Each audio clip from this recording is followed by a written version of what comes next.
We're out at Quality Plants taking a look at the azaleas because that's what we want to do today is plant some of those. And Gary really has a nice selection of the caroom type azaleas. This one, Sue, is one that I really like. It's called the Crimson Hino. Oh yeah, that is a nice one. Has nice red flowers on it. Some of them maybe are flowering better than others, but it usually makes a height of about 24 to 36 inches. It's a pretty large plant, so if we want to use that one, we need to put it where there's plenty of space for it. Probably so, maybe towards the back of the planting and put some shorter ones in front. Now what about these right here? This is snow variety. Yes, what do you know about it?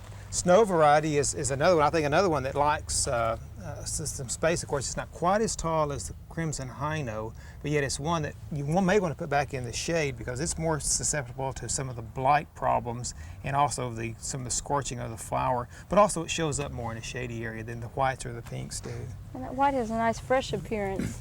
Although when the flowers go by, they do tend to look brown, so right. Need to be prepared for that idea. And one of the things I think that's important in shopping for azaleas is when you're buying azaleas, be sure that you get a plant that doesn't look like it's been stressed. You may find some of these plants at the stores that have been allowed to dry out, and there's a lot of dry and dead looking foliage on them. And also keep in mind that probably these azaleas have been grown in the south. They've already flowered for the most part this year, and you're only going to get a few flowers this year, just the buds are on there right now, but you should get good growth on them for next year's flowering. Well, this is a great time to plant. How about a snow them. then? Shall we get a snow? Let's get a snow.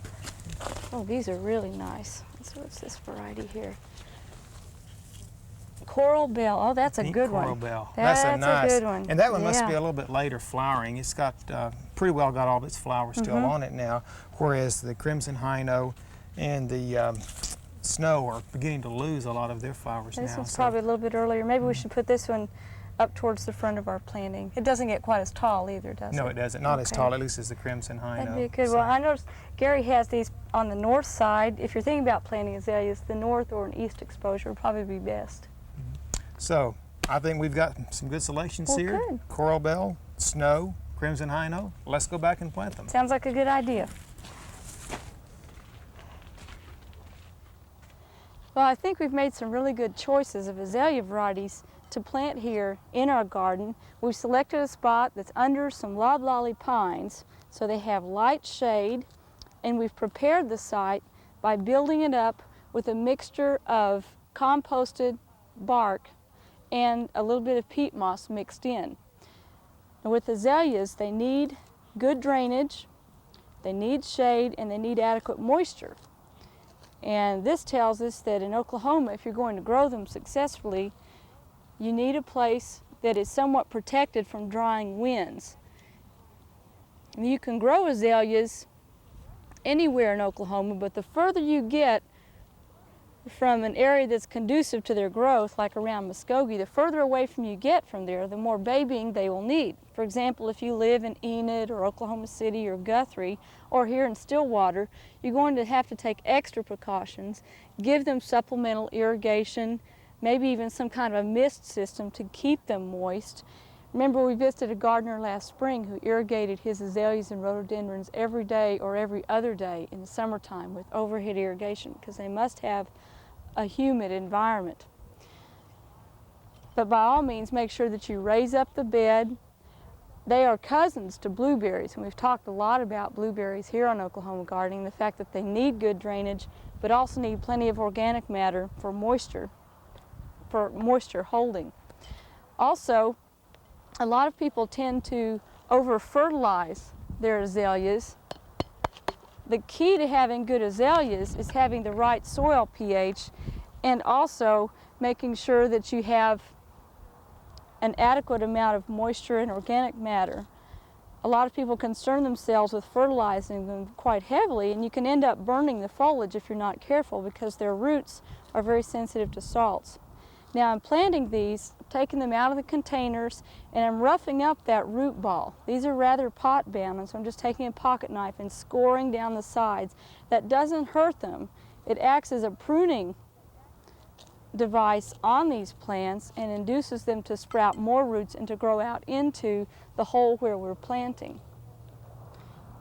Now earlier on the show, Ray was dethatching our lawn. We also mixed some grass clippings in with this material, and it'll act as a nice organic matter addition as well.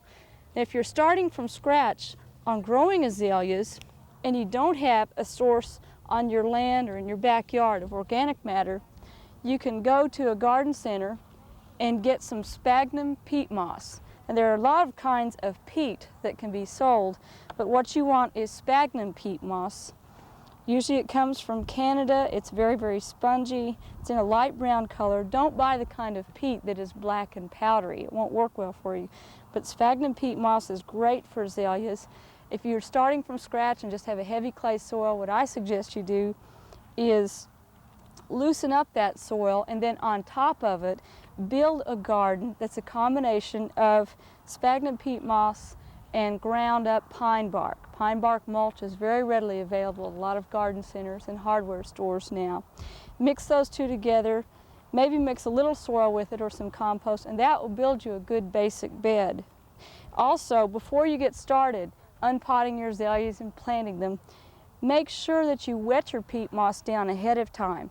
I grew up in Oklahoma City, and we had a nurseryman there who told me once that 24 to 48 hours before he potted up azaleas, he'd put his peat moss in a trough and wet it down and make sure that it was plenty moist, because it has a tremendous capacity for holding moisture, but it takes a while to wet it down. Same goes for planting blueberries. Make sure you wet your peat moss ahead of time.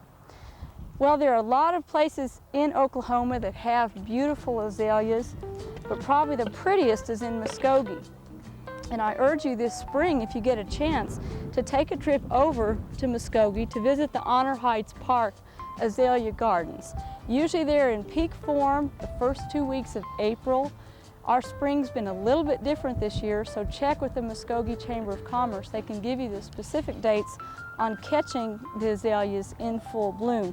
But I think you'd really enjoy seeing them. They have some varieties there in a very protected place that you may not see elsewhere. Now, the type of azaleas we're planting here are the Karoom type of azaleas.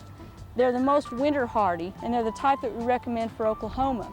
But there are some other unusual varieties of azaleas that you can see in Muskogee that are not as winter hardy, and you might enjoy seeing those and seeing what's grown in other parts of the country and other parts of the world.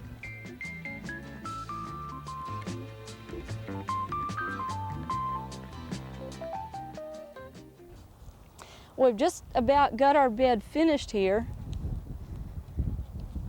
We're going to rig up some irrigation and keep these moist all summer. We have a windbreak here, and we'll move that. It's on the north side now. We'll move that to the south side as summer progresses and keep these protected, and hopefully, again next spring, have some nice color here under our loblolly pines.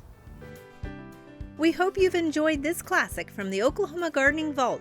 Remember, even though these tips and techniques are timeless, there's always something new to learn in the world of gardening. By subscribing to both Oklahoma Gardening and OK Gardening Classics, you'll have access to a wealth of gardening knowledge, both classic and contemporary.